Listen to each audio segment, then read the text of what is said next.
One source of support that I have found to be immensely helpful is other post-COVID survivors. This is huge. And, your family, your friends, your therapist, your physician can witness and walk through this journey with you. But nobody else truly understands it unless they're going through it. Welcome to the Long Haulers, the official podcast of the post-COVID support community, where members connect with experts and other long haulers to learn how to heal from the effects of post-COVID. Here's your host, Munish Joshi. In our community, members connect with experts and other long haulers to learn how to heal from the effects of post-COVID. I'm your host, Munish Joshi. It's time to live life again. So, post-COVID is a multi-symptomatic and complex illness, making it challenging for non-specialized clinicians to diagnose and treat. Specialists like my guest, Ash Dobbin Mohammed, who is the medical director at RT Medical, a clinic focused on post-COVID treatment and recovery. Ash has prescribed and trained people on how to best plan their recovery, and that's the topic that we're going to talk about today. But before we get into how to plan your recovery, Ash, tell us a bit about yourself. Tell us about your background in medical, and I know that you also have post-COVID, so tell us a bit about how you got it. Yeah, sure. Thanks, Munish. So I've been working in healthcare for the better part of 2 decades now. Prior to the pandemic, I was working in cancer care, essentially running an urgent care for cancer patients. I unfortunately have had COVID 3 times now.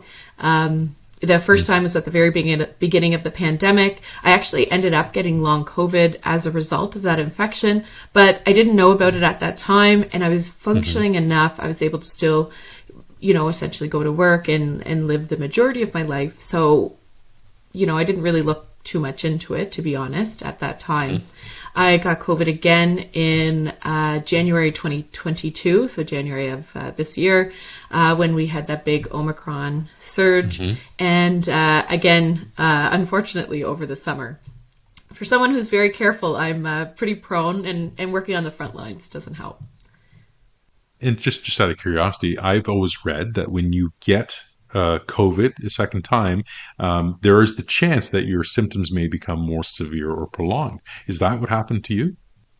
Yeah, you got it. That's exactly what happened. I was living with long COVID for a year and a half, probably at that time, or the better part of 2 years.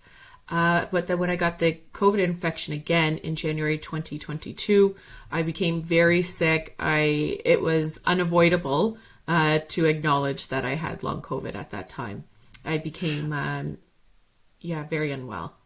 Okay. And I'm going to go into some of the symptoms, but before we do, just tell the audience and the layperson, what is post-COVID? Sure. So post-COVID goes by many official and unofficial terms. Long COVID, PASC, post-COVID conditions. So these are all terms to describe the persistence of symptoms after a COVID-19 infection, or the appearance of new symptoms after this infection. So a lot of people with, long COVID, post-COVID will have a period of their acute illness from the COVID infection and then either never recover or what seems like a lot of people will develop new symptoms as a result of trying to return back to their previous life. And that sounds like what was the case for you. You had some symptoms and then you just added to the symptom body that you had. Is that correct? You got it. Yes. Is that common, or is it more common just to say that your symptoms get more severe? So I think my trajectory is very typical for the average long hauler. And that is you get symptoms and then you get some new symptoms, and then if you get affected again, you get more symptoms. That's essentially what your journey was. That's it, exactly. Some symptoms never go away, and then trying to return to work, trying to return to your previous life, that exertion that we're pushing through that fatigue, as you'll hear a lot of people say, causes the onset of these development of new symptoms. Now, I know that there are tons of symptoms that are out there, but what are the most common persistent symptoms that people mention to you? I would have to say fatigue is a major player when it comes to symptoms of post-COVID, and brain fog or cognitive impairment. I prefer to actually personally call it cognitive impairment, as I feel like that has a more true representation of the debilitating effects. Brain fog sounds like, oh yeah, I'm having a bad day. Where cognitive impairment really relays the, the weight of this aspect of the illness. I find quite a few people have loss of taste or smell. Quite a few also have sleep issues, chronic pain, anxiety, high heart rate, or symptoms of dysautonomia. There's actually over 200 symptoms that are associated with post-COVID. So there's quite a long list. Now, with 200 symptoms, I'm sure there's not a test that says if you've got these 200 things, or at least 100 of them, you got post-COVID. So how do you diagnose post-COVID from a clinical perspective? That's a great question, Munish. So post-COVID is what we consider a diagnosis of exclusion, meaning that we have to rule everything else out that seems like it could be that illness. So if somebody presents to me and they say, you know what, I've had fatigue, brain fog, and sleep issues for the last 4 months, and I really noticed that they started, they hung around after I had my COVID infection, and they never really went away, but then they got worse, at the 1 month mark or whatever. So I would rule out anything else that would cause, those similar symptoms of fatigue, this brain fog, sleep troubles. There are a lot of things that can cause that, such as anemia, anxiety. So we consider post-COVID a diagnosis of exclusion, meaning that we have to rule everything else out that looks and sounds like it could be a similar presentation to post-COVID. So we would run, there's no one test at this point, although there is a massive amount of research looking into this. But at this point in time, there is no one test that we can use to give the diagnosis of post-COVID. So what then we do is we rule everything else out that has a similar presentation, and that, based with the clinical correlation or the clinical story, as we would call it in the healthcare industry, then we would give the diagnosis of post-COVID conditions or PASC, depending on your area. In other words, so it sounds like if you come in there with a runny nose, a cough, and a fever, that sounds like a cold. And you might have brain fog and these other things, but if we treat it with cold medication, it goes away, then we can say it's probably a cold. But if doesn't work, then it means it's a likelihood it may be post-COVID, but until we look at the other symptoms and go down that path, you're in the same sort of boat. Exactly. And actually, one of my colleagues actually had a patient who, everyone thought they were referred by their GP or their family doctor to the clinic, and everyone thought that the patient probably had post-COVID, but the patient actually ended up with an HIV infection. So it had nothing to do with post-COVID. It was an entirely different process altogether, which, is treatable. It's, a chronic disease at this point. So that's why it's so important. People get a lot of tests done and feel frustrated and invalidated when they come back, quote unquote, normal. However, that to me, I always try to explain to patients that doesn't mean that what's going on in your body is normal. We just don't have the right test to measure what's going on right now. So by ruling out all of these other conditions, or perhaps concurrent conditions. So sometimes people can have post-COVID and they can have a new diagnosis of diabetes, or they can have post-COVID and new lung disorder. So really trying to make sure we drill down and figure out exactly what's happening and ensure that there's nothing else going on that could very well be treatable. And, we're here to thank you for that. It's important for people to understand that it is complex. There's a lot of symptoms. Yeah. It's not as easy to diagnose. There is no magic test that works, as you've essentially said. You have to rule out all these things here. So knowing that, once you get that post-COVID diagnosis, how does one plan their recovery? And that's something that we don't always necessarily say, but there is a path to getting better. And so what does it look like for one to plan their own recovery? Yeah, that's a great question, Munish, and a very complicated one. So recovery looks different for everyone.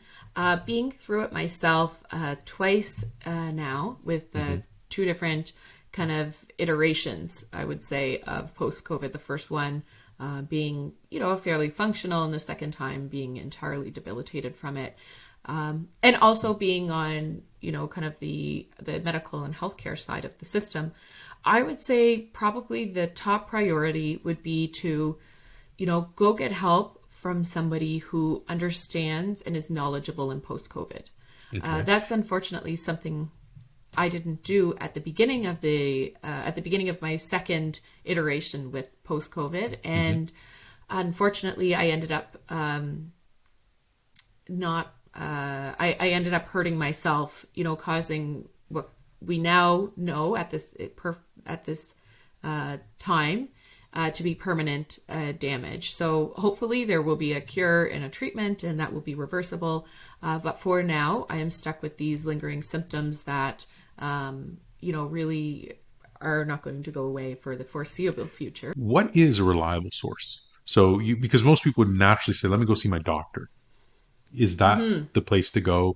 But actually, the truth of the matter is most people go, let me go to my phone and look up my symptoms and see what I have, and then find out from there. And then I'll ask my doctor about what I read. But what is a reliable source? Can you give us some indication as to where you would have gone to? Yeah. So I would say the first place, the best place to start would be your family care provider. So whether that's a doctor or an NP, that is always kind of how we encourage in the healthcare community, is encourage people to kind of go to their first line. What a lot of people are finding is that their primary care providers are not well trained, because post-COVID is new. It is a very complex, as you have mentioned earlier. So to be fair to primary care providers, they don't have the tools to deal with this at this point in time. Okay. So then what can happen is, if you have a primary care provider, like your family doc, who you have a good relationship with, you can ask for referrals, or they will refer you on to a specialized post-COVID clinic. Depending on your region and country, there are post-COVID clinics, around the world. So depending on your region, to go do that. My suggestion before even going to your primary care provider, though, is to do what you had suggested or insinuated that a lot of people do, is to look it up. So to go in to your primary care provider and say, hey, look, here, I think I have long COVID. These are my symptoms. Here is a place that you could refer me if you're not comfortable treating it. And then you kind of streamline yourself and set yourself up for success.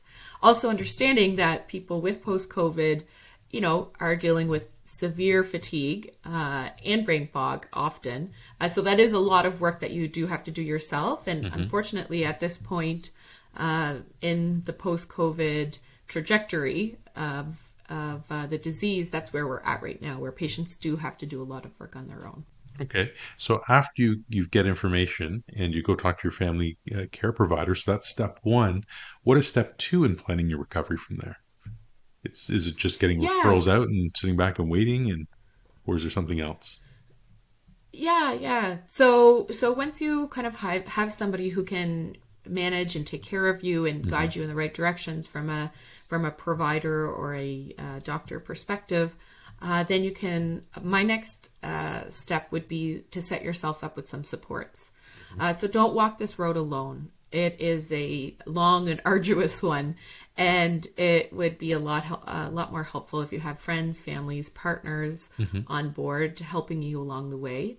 I also strongly suggest to anyone who does have, moderate to severe post-COVID, where it's truly impacting your everyday life, to find a therapist if you're able, if you have access to one, to try to help you walk through and process these feelings of, all of a sudden I was a very high functioning person, and then now I can't walk up a flight of stairs anymore. I can't even, do personal care is very challenging and takes all of your capacity. For a lot of people, they feel scared, and they see stories and they start to think, and then anxiety kicks in and that. So other than therapists, what are the other sources? Yeah, so the one source of support that I've found innately, One source of support that I have found to be immensely helpful is other post-COVID survivors. This is huge. And, your family, your friends, your therapist, your physician can witness and walk through this journey with you, but nobody else truly understands it unless they're going through it. And I have a group, we actually have a WhatsApp group of other post-COVID survivors, and we chat and we check up on each other every couple of days, and sometimes just express our frustrations to someone who understands it in the same way that you do. And we are actually building, as you know, Munish, for the readers or the listeners, we are building a post-COVID community, which I'm very excited about. I think that it'll be such a great source of support and education, and we can really help be there for each other, for other long haulers. And I got to say, it's wildly powerful because I've been part of other support groups and that, and I find it quite interesting. It's not just commiserating. If you've got the right type of community of people around you, you have people who say, look, you might have been 3 months in, and somebody who's 6 months in tells you what not to do. And that becomes wildly powerful from this community that you don't always get. And when you join some communities, depending on how they're structured, like a Facebook just seems like a big, long thread. You're jumping into the conversation at where it is today. But like the online community that we have, you're jumping into this, you're coming into the conversation saying, here's where I'm at and here's what I'm dealing with. And you can actually search for those doorways to start to go into, and immediately you're in there with other people at the similar state and point, or very familiar with it, ready to engage and conversate around these things. And people who find resolution are excited to talk about it, which is always fantastic as well. So I think communities, support groups, all those things are wildly effective. What else can one do to plan the recovery? So just to recap for people so far, we're talking about get the information, go talk to your family or your treating physician or nurse practitioner, and your primary caregiver, I guess is what we would say to it. Then realize you're not alone in this. There are other groups, organizations, people, and partners there. It could be therapists, could be friends, could be your spouse, whomever. But there are communities which are online as well. And then what's the next step? Yeah, so I would say the next one would be work, and what does that person do for work and what their capacity is. Recovering from post-COVID takes a long time. It takes much longer than expected. I was actually, I don't know if I've told you this before, I was actually planning on doing a triathlon this fall, this past fall, because when I first was diagnosed with this, my second iteration of post-COVID, I thought to myself, I'm like, okay, I can get over this quickly. 6 months is a long time. In 6 months, I'm going to get back to myself and I'm going to go do a triathlon. And that's going to be my proof to myself that I'm over post-COVID. And unfortunately, I'm nowhere close to doing that right now, but that's okay. It's about learning along the way. So giving yourself space and time to recover and to focus on your health is really big. So for a lot of people, that means that some people are just physically unable to work, which is true to a large majority of the post-COVID community. But to give yourself that permission and that space to take that time and space to focus on your recovery. And if you do have to work, to create accommodations, so decrease your hours, working from home, longer breaks, lower stress level, all of those things, do really add up and help. It's not just work, it's live. So if your household, if you're taking care of your household, not just the job, that is a job in itself. You also have to talk to your partners or the other people in the house and say, I need some help here as well. I'd imagine that's part of it too. Big time. Yeah, that's a huge part of it. And I have to say, I guess kind of going back to that support piece, having, a partner or family or friends, whoever, to help support you through those things. Like making meals is exhausting. And a lot of people, with more of a POTS or dysautonomia picture, you can't stand for 10 minutes at a time. Oh, wow. So that means, if you think of trying to prep and make a meal, often it takes, unless you're throwing together a sandwich, that takes more than 10 minutes. So it does require a community of support around you. And I would suggest, if you're able, to reach out to your friends and family and say, hey, look, like, could you drop off one meal a week? That would, make double and whatever, drop off, something like that. Or even if you're able to hire someone to clean your house or do the laundry or whatever, to help offload you and your family from that extra workload. Not everyone obviously is in a position to do that, but just some ideas on how to offload a lot of that work from in the home. And I assume that's for people who have something like brain fog or fatigue. But if you've just got a runny nose and you're going to offload like that, I don't think that's going to go over well for your family and stuff. But I figured I should I don't just know put if your that out family there. or friends will be supportive. Yeah, you got a runny nose and a cough and you can't do the laundry. Come on. Yeah. So Yeah. what else is there in the recovery journey? Again, just to recap for people now, we're talking about, get some information, go talk to your primary caregiver, get the support that you need from your family, friends, and colleagues, and find that sort of outlet online or offline, in person. And then, plan and think about your work, whether it's at home or outside of home, your job that you do and the things that you need to do on a day-to-day basis, and really work with those people and the partners in those places to help give you space for healing, I guess is the right way to say it. And then what else is there? So I think the three other things would be energy conservation, optimizing your health otherwise, and education. Okay. So for energy conservation, the way that I describe it to people is I have a bank account analogy, and that's a common analogy that people use to try to explain the fatigue and energy management with post-COVID. So say that, prior to post-COVID, you had $1,000 deposited into your bank account every day. The way you live your life, sometimes you would reach close to that, but often, even if you feel like you've used a lot of that money, there's still always a bit of a buffer. Now with this chronic fatigue syndrome and this profound fatigue that people feel with post-COVID, it's like a bank account where you only get $100 deposited into your account every night. Wow. So if you get $100 every night and you spend $100 every day, then you have nowhere to, take a little bit of a reserve from. And things that we don't realize that take a lot of energy, really do. When you have a almost unlimited supply of energy, driving doesn't feel like it's that hard of a task. Yeah.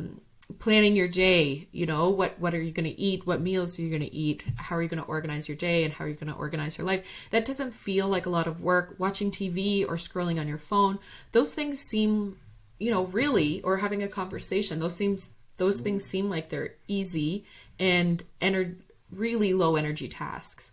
But when you only have $100 or $100 worth of energy every day, those actually are very expensive. So planning yourself and pacing that. So if you spend $100 every day, you have no reserve for anything extra, and then you're never able to do anything more day after day.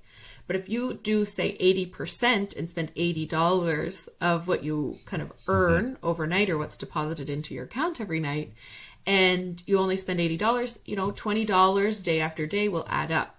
In the same way that you can build wealth, by having a positive account in your balance, essentially day on day, you can really increase your energy envelope over time this way. And I'm a great example of that. I was really debilitated in the spring. I was really debilitated to a point where, I was unable to really move around my home at all. Walking up a half a flight of stairs, I had to take a break for quite a while. Honestly, I know this sounds like it's an exaggeration, but it's not. Like, making a piece of toast for myself required hours of saving energy to do. It was a lot. So to understand that, and I went from that to being able to, have a conversation and being working in the position of a medical director with this company. I'm not back to my baseline at all, but I'm much more functional. And so being able to save that 20% or that $20 day after day really adds up. And that's how you increase the amount that you can do over time. Other things to save energy is to automate your life and create routines.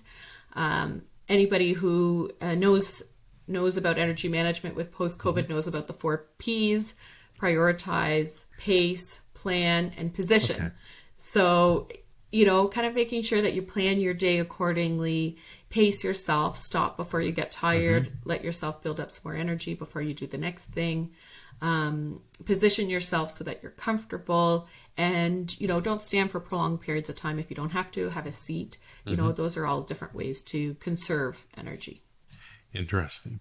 So it's energy conservation is a critical part, and that's what it's just not even that long ago. It's, I think, 6 months ago for you to where you are today. It's not a bad chunk of time given how debilitating post-COVID can be. So you mentioned there was 3 other things, but you mentioned one. What are the other 2 things that one can do to plan their recovery? Yeah, so optimizing your health and creating lifestyle changes makes a big difference. I find a lot of post-COVID survivors have insomnia and a lot of challenges with sleep. So kind of setting up that good sleeping environment, if you need medication or whatever to ensure that you get a good quality sleep. I mean, a lot of healing and recovery happens when we sleep, and particularly people who are very low on energy, need as much as sleep, need good quality sleep and consistent sleep most nights. So sleep is a big one. Nutrition. A lot of people do have new food sensitivities and allergies after post-COVID, so kind of being a bit exploratory and interested in that. Supplements is another good one that a lot of people do find that they get good support. One big thing that I'm a huge fan of is nervous system regulation. Okay. So getting yourself out of that fight or flight and getting yourself into that rest and healing part of your nervous system is very helpful. And it also saves a lot of energy. If you think if you're in that fight or flight and stress mode all the time, that eats up so much energy. So not only does it feel better, but it also creates space for a lot more energy. They always say that, it takes more energy to frown and be upset than it does to be happy and euphoric. And it really does make a difference here. It does. Every little bit makes a difference. And really trying to enjoy your life where you're at and not wait until your post-COVID is resolved. I mean, we all go through phases of acceptance and with the post-COVID diagnosis, or really any chronic debilitating condition that there's a lot of them out there. It's normal to go through different phases of acceptance and where you are with the disease. But I think it's important to not wait until you're recovered to enjoy your life and to be happy. So finding some joy in the everyday life and finding some things that do make you happy despite what's going on around you, I think is really important. Awesome. And there was one more thing that you said that we would need as well, or that one should do in planning the recovery. Yeah, so I would say the last thing would be education. Okay. So for yourself, for your family and friends, sometimes a lot of patients, especially, that first wave of people with long COVID who are very debilitated, had to educate their healthcare providers. I mean, I know a lot of other long COVID survivors that are still educating their healthcare providers. Wow. And this is really important because a huge part of the treatment and living with post-COVID right now is self-management strategies. They can be profoundly helpful. And, I'm not going to lie, it kind of sucks that that's all there is right now for us. But it is what it is. So for right now, educating your family, your friends, other healthcare providers as required will really help create that support for yourself and that support system. It would be hard. I would understand that would be hard for family and friends to understand how you went from being a highly functional person to all of a sudden, you can't get out of bed or you can't get up off the couch, right? Yeah. And so teaching them how to help you and how to support you would be really big. And talking about our community, I've created a course. We've created a course for people for, if you're new to post-COVID and you want to learn all about it and maximize your understanding of post-COVID management strategies. It's also really great for family and friends who don't have a good understanding of post-COVID and how to support. So, that's a great resource. There's also, other resources out there. So kind of finding whatever works for you and to help your family help you. It's a powerful point because one of the things with this isn't always visible. If you fall and get a bruise, you can see the bruise and see it healing over time, but you don't see that here. And even the coughing, the sneezing, the runny nose, there are things that you can have for that can minimize, eliminate, and manage those things. But you can't see brain fog or cognitive impairment. And I like that term better, to be quite honest with you, because a fog lifts, but cognitive impairment isn't something that lifts and dissipates. It's not like that at all. This is something that lingers, and it comes and it goes. It ebbs and it flows, and some days it's more severe, and some hours it's more severe than other times. So I find it extremely helpful what you've just said here for those who are suffering. I've seen, we've talked to many people who suffer from post-COVID, that there is a disbelief at times from some people that you have this because you just appear normal, or today you're having a good day. And for people who rarely see you, every time I seem to see you, it doesn't seem so bad, but they don't always see the moments when you're off. And if I can ask you, Ash, when you first got post-COVID, looking back at the early stages here, the first month, if 0 is you're just completely out and 10 is you're ready to do that triathlon, on a scale of that 0 to 10, where would you have been then? I would say for the first month, I was probably a 4 to 5. Okay. I was still able, I honestly, I was doing too much. So my advice to people, or if I were to kind of go through this again, would be rest. Just listen to your body. It doesn't matter what your life used to look like. Rest. But I didn't have that. I didn't have that information. Okay. So at the time, I was really pushing, trying to go back, trying to return to work, to my previous job in cancer care. I was still trying to make meals and clean the house, and we have 2 very active dogs. I was walking the dogs, and I was really trying to push through, or push through is a common term in the post-COVID community, that fatigue ceiling, or that energy ceiling, where you really enter into that very deep fatigue.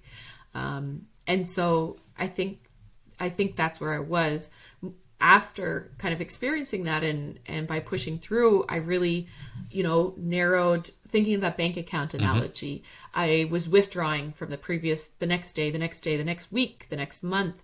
And for a couple months, I was actually basically couldn't leave the couch because of that, because I was, kind of putting myself in energy. So really you started off at a 4 or 5, but then you kept pushing and you got down lower and lower. Yeah, that's right. Yeah. And it's only been able through pacing and energy conservation that I've been able to work myself back up to this. Just using that scale, on the scale of 0 to 10, what was your lowest number then? Oh, 0.5 probably. And that's because you pushed. It was bad. And that's what kind of you stay. Exactly. So let me just go through these stages here. So when you find the right provider and you get the diagnosis, you get the workup, and you go through that sort of process there, how much of a difference does that make? If you were at a 4, does that take you to a 5? It's just starting there, or do you just kind of stay at the same? At what point do you start to see that the 4 goes to a 5, to a 6 and 7? That's what I'm trying to see. Right. Yeah. That's a good question, or a good point. I think it's hard to answer because it's different for everyone. Fair enough. And I think it depends on where you are at.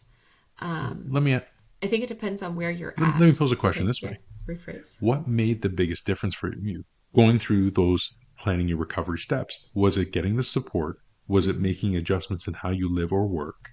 Was it the way you manage your energy conversation? Was it the changes in your lifestyle in order to optimize your health? Or was it the education? Which one of those things, if you could pick one or two that make the most amount of difference for you in that recovery planning and journey there, what would it be? Yeah, great question. So looking back, I would have to say I see progress through different iterations of interventions that I've done throughout my recovery. And probably the biggest, the one of the more profound ones is education for myself, for my family, for my healthcare provider. And yeah, and that's why I'm so passionate about, and that's why I wanted to create this course for the community, is to put that education out there so it's accessible to everyone. You know, you don't, even if you're in a small rural town where you don't have that same supports as someone who is in a bigger city, this will help improve access to that education, that support, that guidance.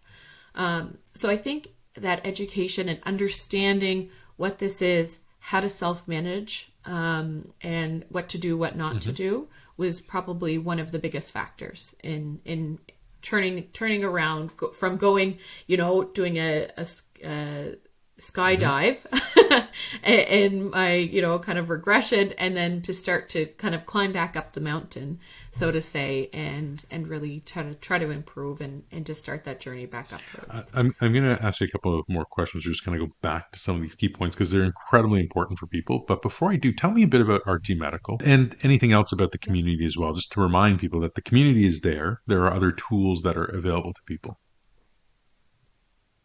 Yeah. So RT Medical, to answer your first question, RT Medical is a multifaceted health and wellness company.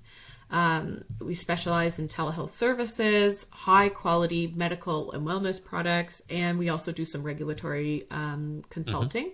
So the whole mission behind RT Medical is to help people provide safe and healthy lives, and by way of providing access to these different products and services, which is why I think the community is such a great place for us, or avenue for us to take it as a company, because it really provides that access to care and support and education that a lot of people don't have, right? That's one of the biggest things in healthcare is inequity and unequal access to care. And we are trying to bridge that gap by providing that support and education, but to really put it out there so people who are in, kind of the more isolated areas of the world really do have equal access. And you said it earlier, if you're in a rural area, access to some of these clinicians is a bit challenging. The wait times in busier areas are a bit of a challenge. And, one of the great things about a community, especially a digital community, an online community, is it feels like something you're already familiar with because it's a social media style platform. And if you're having trouble sleeping at night, chances are there might be 15 to 20 other people in a community just locally, but go globally, there's hundreds of people there.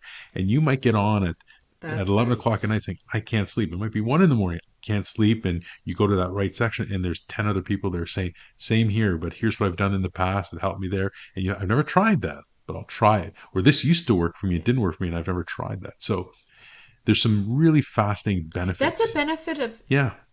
That's right. And that's a benefit of this, right? And we, right now, as a medical community, we still don't have a great understanding of post-COVID. And by utilizing and pulling together all of these resources of experts and people who have been living with this disease or condition for going on close to 3 years now, we're hitting that close to 3-year mark, they're a wealth of information, and to be able to help guide and support each other is, I think, so fantastic. We are going to follow up on this series with doing a series on with patients, and one of the things that patients have said as well is one of the key steps here in planning recovery is energy management. And it's amazing to see that when people do manage their energy, how much of a difference it is in getting better. I gave this analogy before in other conversations that, look, if you get knee surgery they have a plan for recovery around that. You don't just get back on your knee because the Yes. surgery is done. They're going to say, look, first step is we're going to inspect it, make sure it's there. We're going to take some slow steps to make sure we don't do more harm than good. It aligns to what you've been saying here as well, and saying that we're going to Hmm. take these steps, and it's a very planned process here. The second thing we're going to do is when we see that things are clear there, we're going to then slowly add a little bit of weight, add a little bit of mobility, and then we're going to build on the muscles and slowly get you back to full recovery. So whether you get a knee replacement or some sort of injury or therapy there, it sounds like it's very similar to what we need to do with post-COVID, except not a lot of people other than you have really said, here's how you plan your recovery. And that I wanted to tie back into everybody, that once you get that diagnosis, it's so important for you to start to look at this and say, I've got post-COVID. So what is the plan that gets me back?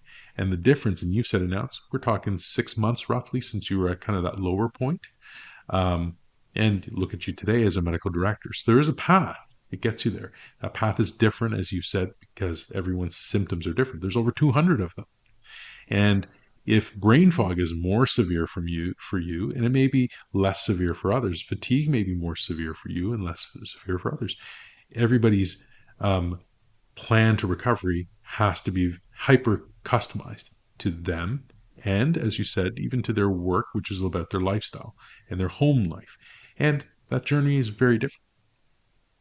So, Yeah, that's right. I love that analogy, Manish, because it's really about, for a lot of diseases and conditions and mhm, surgeries out there, as a medical community, we've created this, this recovery pathway. mhm, But for post COVID, we don't have one yet. So that is, thank you for bringing that up.